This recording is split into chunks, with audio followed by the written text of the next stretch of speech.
श्री महागणाधिपतये नमः। श्री गुरुभ्यो नमः। हरि ओम।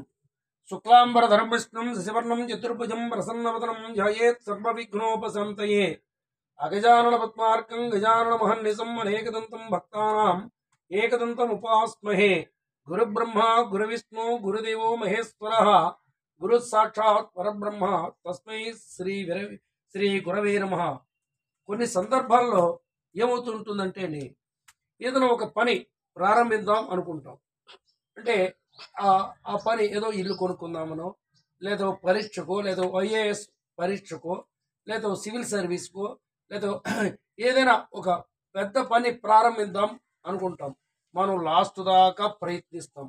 ఇంకా ప్రయత్నించి మన శక్తి ఉక్తులన్నీ ఓడి ఓసారి మనం విసిగిపోయి అనుకుంటాం అనమాట. ఇంక అయ్యేది కాదులే, ఇంక ఇది అవ్వదులే అని నిరుత్సాహం చెందుతూ ఉంటాం కొన్ని సందర్భాల్లో.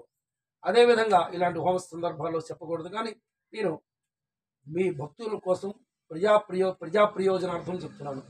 ఏదైనా జరగకూడని పని కీడు జరిగినప్పుడు ఇంక వాళ్ళు వెళ్ళిపోయారు, ఇంక మన బతికింతే, మన వల్ల ఏమవ్వదు, మనమంతా నిరుత్సాహం, మన జీవితం వేస్ట్, జీరో అని కూడా అనిపిస్తూ ఉంటుంది.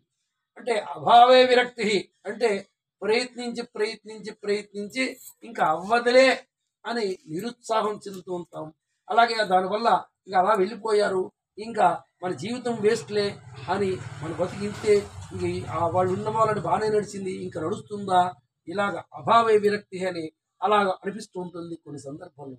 అలాంటప్పుడు మనం మనస్సు చెప్పుకోవడం వేరు, పక్క వాళ్ళు వచ్చి వాళ్ళు వీళ్ళు వచ్చి చెప్తారు. మనసు రాయిలా చేసుకోవాలి, ప్రయత్నిస్తూ ఉండాలి అని చెప్తూ ఉంటారు. చెప్పడం తేలికే, కానీ ఇది అనుభవించే వాడికి కష్టంగా ఉంటుంది. కనుక అలాంటప్పుడు మనస్సును చైతన్యపరిచేటువంటి దక్షిణకాళికా హోమం చేసుకున్నట్టయితే మనస్సుని ఉత్తేజపరుస్తుంది అనమాట. దీనివల్ల చుట్టాలు చెప్పిన దానికి దీనికి తేడా ఏంటంటే, ఇది అమ్మవారిని ప్రార్థిస్తున్నాం కనుక మనస్సును చైతన్యపరుస్తుంది.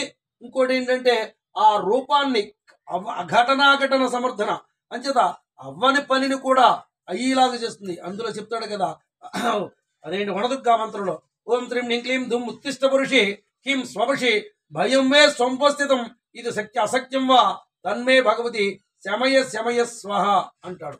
అంటే అది అవుతుందో లేదో నాకు తెలియదు, నాకు అనవసరం, నువ్వు పడుకున్నావు కానీ నా భక్తుడు గనక అలా అడగగలుగుతాడు అమ్మవారిని. నువ్వు పడుకున్నావు కానీ నేను చాలా భయంతో భీతాంగంతో బాధపడుతున్నాను, నా పనిని ఇలా చూడమని చెప్తాడు ఆ వరదుర్గా మంత్రంలో.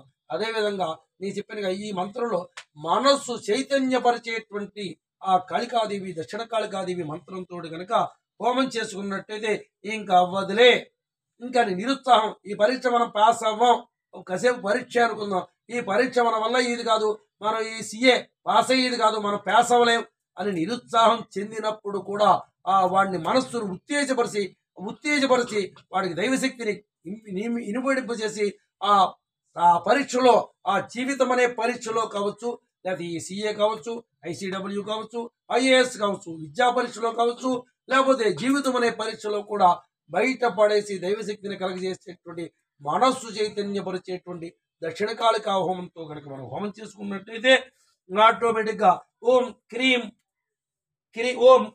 హ్రీం హూం కాళికే మనస్సు చైతన్యం కురుకురు, మనస్సుని చైతన్యపరుచు అని చెప్తున్నాడు. మనస్సు చైతన్యం కురుకురు హూం హ్రీం క్రీం ఓం స్వహ అనే మూలమంత్రంతో కనుక మనం హోమం చేసుకున్నట్టయితే ఆటోమేటిక్గా మనస్సు చైతన్యపరి మన పని సఫలీకృతమై, అలాగే విధంగా నిరుత్సాహంగా ఉన్న జీవితం కూడా శేష జీవితం కూడా 10 మందికి ఉపయోగపడేలాగా, శభాషైన జీవితం గడిపాడరా అనుకునేలాగా గడిపేలా చేస్తుంది అమ్మవారు. అంచేత ఈ అవకాశాన్ని అవసరం వచ్చినప్పుడు ఈ అభావే విరక్తి, ఆ అభావం మన వల్ల అవదు అనుకున్నప్పుడు అన్యదా శరణం నాస్తి అన్నట్టుగా నా వల్ల కాలేదు నాయన అంటేనే కానీ ఆ పని చేయదు.